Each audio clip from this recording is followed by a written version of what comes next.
গ্ৰাম্য মহিলাৰ ডাঙৰীয়া নেতৃত্বৰে বিটিসি চৰকাৰ হ'ব।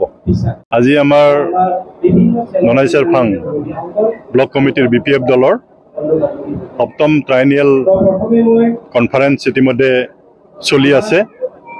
ৰাতিপুৱা ফ্লেগ হোষ্টিং আৰু বিভিন্ন কমিটি গঠন ইতিমধ্যে সকলোখিনি হৈ গ'ল আৰু মই ভাবোঁ যিসকল নতুন কমিটিৰ দায়িত্ব পাইছে তেওঁলোকৰ সবল নেতৃত্বত আমাৰ ননাইচাৰফাং ব্লক কমিটি যথেষ্ট সবল হ'ব।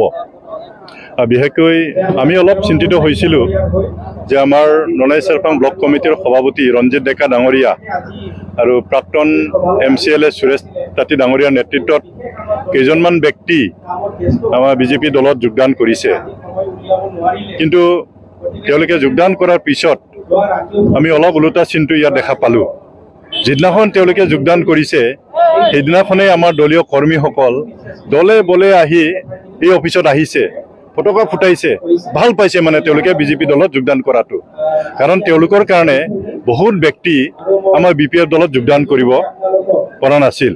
তেওঁলোকৰ স্বেচ্ছাচাৰিতা, তেওঁলোকৰ অকৰ্মণ্যতা সেইটো ৰাইজে ভাল পোৱা নাছিল। তো সেইকাৰণে সুৰেশ তাঁতী, ৰঞ্জিত ডেকা ডাঙৰীয়াৰ নিচিনা ব্যক্তি বা নেতা বিজেপি দলত যোগদান কৰাত বা যোগদান হোৱাত আমাৰ BPF দলৰ কোনো ক্ষতি হোৱা নাই।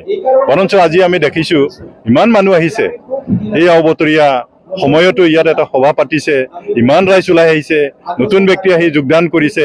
এইটো আমাৰ BPF দলৰ কাৰণে, বিশেষকৈ ননাইচাৰফাং সমষ্টিৰ কাৰণে এইটো ভাল মানে খবৰ।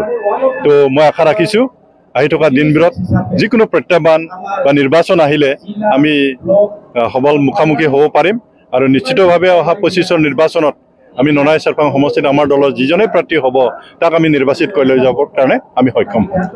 হয়, আমাৰ অসমৰ মাননীয় মুখ্যমন্ত্ৰী ডাঙৰীয়াই কৈছে যে অহাবাৰ BTC নিৰ্বাচন যেতিয়া হ'ব তাত আমি নিজাববীয়াকৈ প্ৰাৰ্থী দিম। তেওঁলোকৰ দলীয় এইটো মানে স্থিতি, দলীয় পৰিকল্পনা। গতিকে আমিও যিহেতু ৰিকগনাইজ পাৰ্টি, আমি BPF দল হিচাপে আমি প্ৰাৰ্থী দিম, BJPও দিব, UPPলৈও দিব। যোনে মেজৰিটি পাব তেওঁ চৰকাৰ কৰিব। গতিকে তাৰ কাৰণে আমাৰ দলৰ কোনো ক্ষতি নহয়। BPF দল হিচাপে আগৰ পৰা আমি অকলে যুঁজিছোঁ, 15টা বছৰ আমি চৰকাৰ কৰিলোঁ।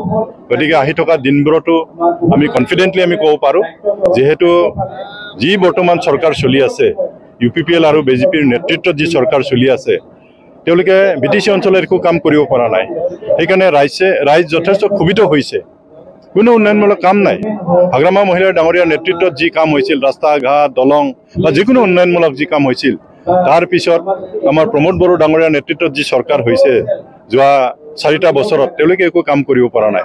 গতিকে ৰাইজ এইবাৰ BPF দলক বিচাৰিছে আৰু নিশ্চিতভাৱে আমি আশা কৰিছোঁ যে অহাবাৰ নিৰ্বাচনত যদিও বেলেগ বেলেগে খেলিব পাৰে, কোনো ডাঙৰ কথা নাই।